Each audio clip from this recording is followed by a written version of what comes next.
이 차고 높이가 왜 이렇게 다른가? 이 플래티넘 같은 경우는 지금 20인치 휠이고 레리엇은 18인치인데 얘가 더 높거든요, 차고가. 그래서 왜 이런가 봤더니 이 레리엇 같은 경우는 FX4 이 오프로드 옵션이 들어가 있네요.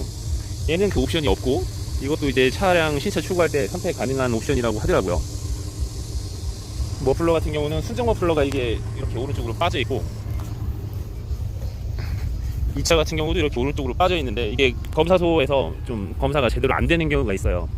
근데 이게 FTA 그 대상 모델이면은 이 상태로 인증을 받았기 때문에 이 상태로 검사가 되더라고요. 검사소에서 그걸 잘 모르는 경우가 있어요. 그럴 때는 그 자동차 한국교통안전공단 홈페이지 가면은 이 차량 넘버를 입력하면은 이게 FTA 대상인지 아닌지도 이제 알 수가 있거든요. 그걸 확인해서 출력해가지고 이제 보여주면 되는 거죠. 이 차 같은 경우는 그 픽업 트럭의 기본이라고 할 수 있는 이 계단이 빠져 있는 상태, 있을 수가 없는 상황인데 여기 보면 아무것도 없거든요. 근데 이 레리엇을 보면은 여기 뭔가 이렇게 있단 말이죠. 그럼 얘를 딱 누르면 이렇게 튀어나와. 내리고 이쪽에 있는 여기 손잡이에요. 발판 손잡이 올라갈 때. 아, 여기 높아서 어떻게 올라가요, 주인님? 아우 참. 그런데 얘는 또 다른 옵션이 있더라고요. 여기 사이드에 이건 어떻게 작동하는 거야?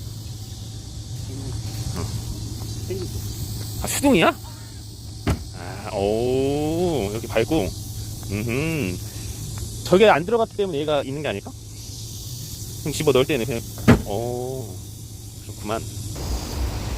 F150도 이제 배기량이 여러 가지가 있더라고요. 2.7도 있고, 뭐 3.5도 있고, 5.0, 그 다음에 뭐 6.2 이렇게 있고, 2.7하고 3.5 같은 경우는 에코부스터. 에코부스트?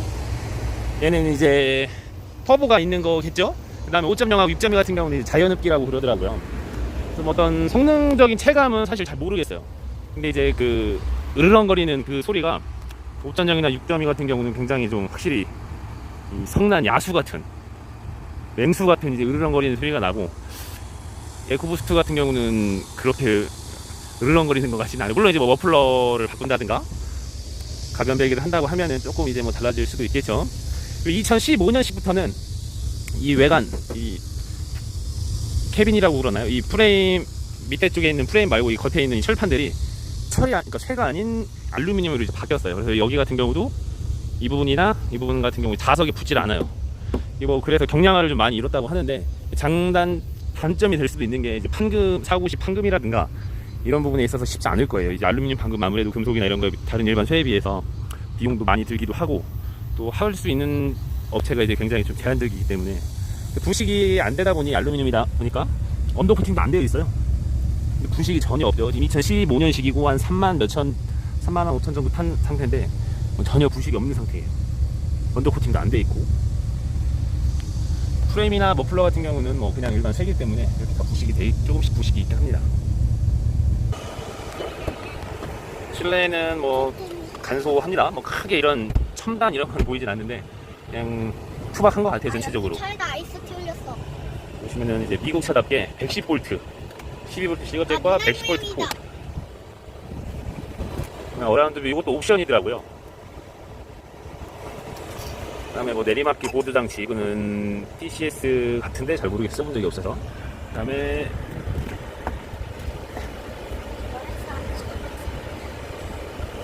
평상시에 1 하이로 다니죠. 그 다음에 뭐 4륜 오토, 그 다음에 4륜 하이, 4륜 로우, 그 다음에 뒤를 땡기면 이제 뒤에 그 차동 장치가 이제 제한이 되면서 그 바퀴 4바퀴 굴림을 하는, 그러니까 그 험로나 진흙에서 탈출할 때 이제 사용하는 기능으로 알고 있어요.